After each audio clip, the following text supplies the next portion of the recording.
All right, welcome back to the Onebar and Lupagus show. I'm Onebar with Lupagus. Today we're going to talk about 5 potential, maybe hopeful targets for the Vikings at pick 108, their first pick of round 4. Yeah, and before we do that, be sure to remember this video is brought to you by Happy Nuts. Link in the description for you to do some shopping. Also drop hashtag Happy Nuts and your chance to get the April giveaway, which we'll be doing on our draft tailgate show. Hashtag Happy Nuts for that.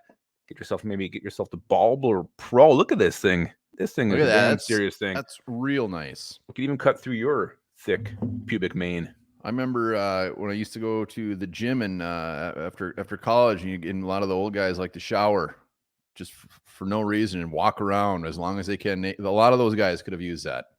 I'm sure Maybe they 3 could of have. them. I'm sure they could have.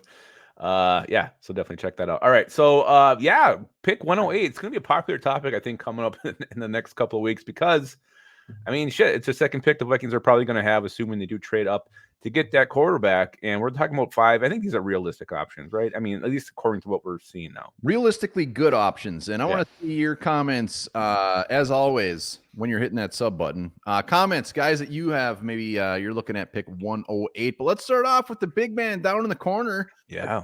I think a lot of our viewers enjoy, including ourselves, and that's McKinley Jackson, the big nose tackle from Texas A&M. He's a big boy. And he's not just a slow space here. Like, he's pretty quick out the ball. He's got some violent hands. He can create some interior pass rush. Our boys at Hack City, I think they both had him as either their number 1 or number 2 defensive tackle in this class. So he's got some big fans out there. And McKinley Jackson, to me, is a home run pick. If you can get this guy at 108 and get your quarterback of the future, again, if he goes nose and you got Harrison Phillips playing end, you're killing 2 birds with 1 stone with this pick. Yeah, get this dude, plop him in the middle of your defense. I don't care if he gets a single tackle all season. You just take up space and be that big boy in the middle and disrupt things. But he will. You're right. I mean, he might be 320, 325, but the dude gets back there. I mean, he makes plays. He's good against the run, obviously, with his big body, and he makes shit happen. When I was watching him, it looks like he was probably like 250. The dude's moving. I think he's a little bit like you. He has a quick get off. He does have a quick get off. He does. And he's usually around that 4th round territory. I think he might go higher, but I hope he gets there. I really hope he gets there. You know, I was looking back, and when it comes to nose tackles, they always fall. Always.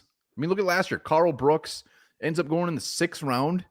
I mean, that dude was looking at, he might be a 2nd round pick, 3rd round pick. I mean, who was the guy from Oregon, the Siaka Ika? Is that his name? He was looked at as a potential 1st rounder. The dude goes at the end of the 3rd. They always fall. That's why even Tavondre Sweat. It wouldn't be that crazy if he was here. Don't spoil it. It might be a topic for another video someday. I'm just saying, like, I think McKinley Jackson will be there. I hope he's there. Who else we got? Let's go with one of my favorite players in this draft. And that's wide receiver Malik Washington from Virginia. He's short, but the dude is rocked up. He's definitely thick. He's not some skinny little dude out there. He's quick as hell, explosive after the catch. That's his thing. He can make things happen. Looking for an upgrade at slot. Malik Washington would be a great get at 108. Yeah, did you say what is he? 5'8", right? I think he's a little built fella. Yeah, and he just makes it look easy. Like he's just smooth as shit. He might be small, but he's out there playing like he's 6'7". He's tough. He's tough, and putting him in the slot, hot damn. Yeah, you can bump Addison outside. You can mix those guys around. Again, you don't have to bring them along very fast either. You can bring them along slowly. You got Brandon Paul already there. I want him out day one. So, yeah, I think he'd be a dangerous weapon. What a threesome that would be. Yeah, and I mean, like I said, again, he's small, but like he's not afraid to catch it over the middle. He's not afraid to take the big old hit. He's not afraid to lay a hit. He's just a fun dude to watch. I think this is a guy that could actually go a lot earlier than I think. He's small, but he's jacked up. He's got a lot of muscle in that frame. Well, let's go to another guy that is extremely tall and athletic. Let's go to Cam Hart, cornerback, Notre Dame, a fan favorite of pretty much everybody. When you watch any teams that are doing mocks, they always want Cam Hart. We're not the only team that wants Cam Hart.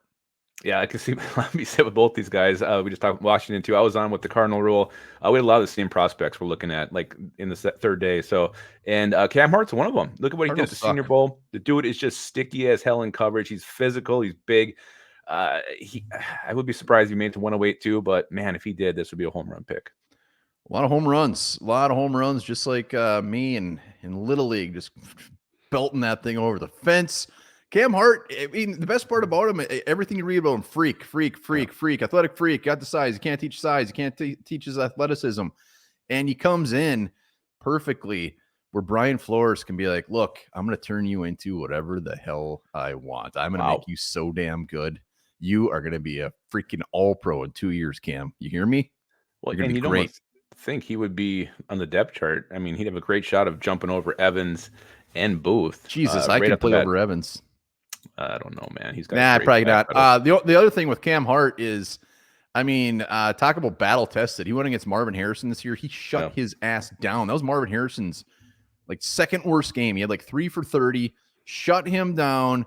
And Harrison, obviously one of the best in the draft. Yeah, Cam, man, the best. So yeah, Cam Hart again would be a huge get here for the Vikings at 108. Let's go to the old line. Let's talk about the guy who won our bracket, Kansas State guard Cooper Beebe. This guy again is all over the place. His MO is just a tough son of a bitch. Yeah. He's a bulldozer. He's mean. He's tough. You can't move him. And that's it. And that's what we need. We need a guy that is just going to plow the way for Aaron Jones. And Cooper Beebe, Blake Brandel is the starting left guard right now. Mm-hmm. He would give old Blake one hell of a run for his money as a rookie. He would. I mean, I'd almost wager to say he could be favored to start if we drafted him at pick 108. And what a huge get that would be, getting a starter at 108 after getting your future quarterback, a guy who can protect that future quarterback, can protect Sam Darnold, and also, like you said, open up big gaping holes for Aaron Jones to just prance through with his sombrero. We know nothing about guards, though. We thought Drew Samia was going to be a starter day one and be fantastic. We've been wrong pretty much about every single guard ever. So I do feel like, the ones who know more than we do, they analyze him. They say, this is a really safe pick. I think the buzz factor with BB is pretty damn low. It's just his arm size. If he had longer arms, he'd be a round 2 pick, no problem. But you know what? It's not like he just got these short arms. He's had them all his life. He's figured out how to play with them, and he's got to this level using those short arms. So let's take it one more level. Against boys. Next level, he's playing against men. Doesn't mean their arms get longer. Playing with the boys. Wow. Who's our Dwayne Carter. Dwayne Carter's next. Carter. We're going back to the defensive line. Duke, he'd be a defensive end. Good against the run, can get after the quarterback. Very high football IQ. He just pretty much does everything right. I was reading something on him today where scouts actually think he'll be a better pass rusher in the pros than he was in college. That gets me excited. I want some sacks. But Dwayne Carter, he's a good one to watch, and I think he would start. When I think of Dwayne, I think of versatility. You can move him inside, you can move him outside. Like you said, he's going to probably be an end in our system when we do have 3 men up front. If we go 4, I think he moves inside. But yeah, this would be amazing as well. Dwayne Carter, again, home run, might say? It'd be a triple at least a triple. But again, the versatility is huge. He could be like the Josh Metellus of the D-line, put them all over the place, create mismatches, find those mismatches, and let Dwayne Carter expose them. Had a computer teacher in high school named Mishmash. Hell of a teacher. Thank you. Homo keys. He gave me a back massage once. He gave everybody back massage, but damn it, that's fine. That's fine. He taught me a lot, so thank you. So that's 5, right? We got through our 5? That's 5. Comments, let us know who you're hoping realistically is there at 108, and if any of these guys get you excited. Yes, let us know what gets you excited. And remember this, spring fever is a real thing.